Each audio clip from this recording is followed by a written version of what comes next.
teacher is shaking up the learning process by taking her students old school. Back to the days before those fancy gadgets and artificial intelligence did a lot of the work for us. Our Paula Tutman sits in on an advanced algebra class over in Troy and found out this is about more than math. I think most people would agree that we live in an age of a lot of social anxiety, even social inadequacy. And a lot of it has to do with devices and technology. Students can go through almost an entire day and their eyes are peeled on this or their phones.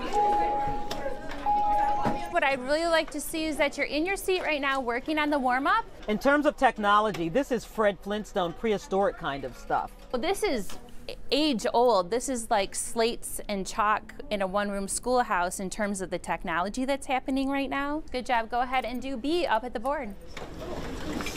The kids are all working on their own individual things, but it's better than the slates because they can be working up with everybody else and talking to each other. Which example are we on? We're on example 4. And you might say, okay, big deal. Kids writing on whiteboards. So what? Except that in the day of the smart board and the tablet and the laptop and the cell phone, you're more likely to see this than this. Because you have all these electronics, you really, like, everything is in front of you. Anshul says most of his learning is online and micro-singularly focused on the device and himself. But in Mrs. Smith's math classes, he's exposed, forced away from his devices and out of just himself. If you do everything online, then it's like you're mostly disclosed in an area and like you're not really engaging. Jen Smith and her husband installed side-by-side panels over the summer, mostly with materials from a hardware store, just to take learning away from software and literally back into the hands of students at Boland Park Middle School in the Troy School District. 7, 8, that makes 8. Oh, I got it. 4 and 3, 4 and 3, 4 and 3. It's not that technology is being shunned, it's just that the lost art of communicating and collaborating is being taught, along with binomials. I've really become more confident in talking in front of people and things like that. I joined the forensics team, so it's been awesome. Paula Tutman, Local 4.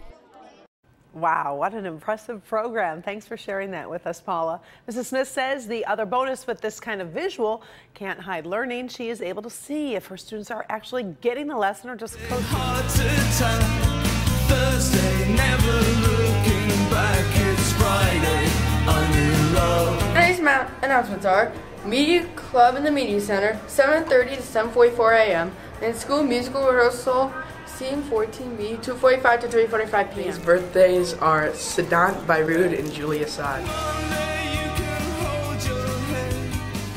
Happy birthday to Pranami Ajit, Paresh Gada, Mary Moran, Joshua Papp, and Colin Yee. On this day in 1950, U.S. President Harry S. Truman publicly announces his decision to support the development of the hydrogen bomb, a weapon theorized to be hundreds of times more powerful than the atomic bombs dropped on Japan during World War II. Weather report, overcast, a few flurries or snow showers possible. High 34 degrees, winds light and variable. Today's lunch is rotini with Italian meat sauce and seasoned corn.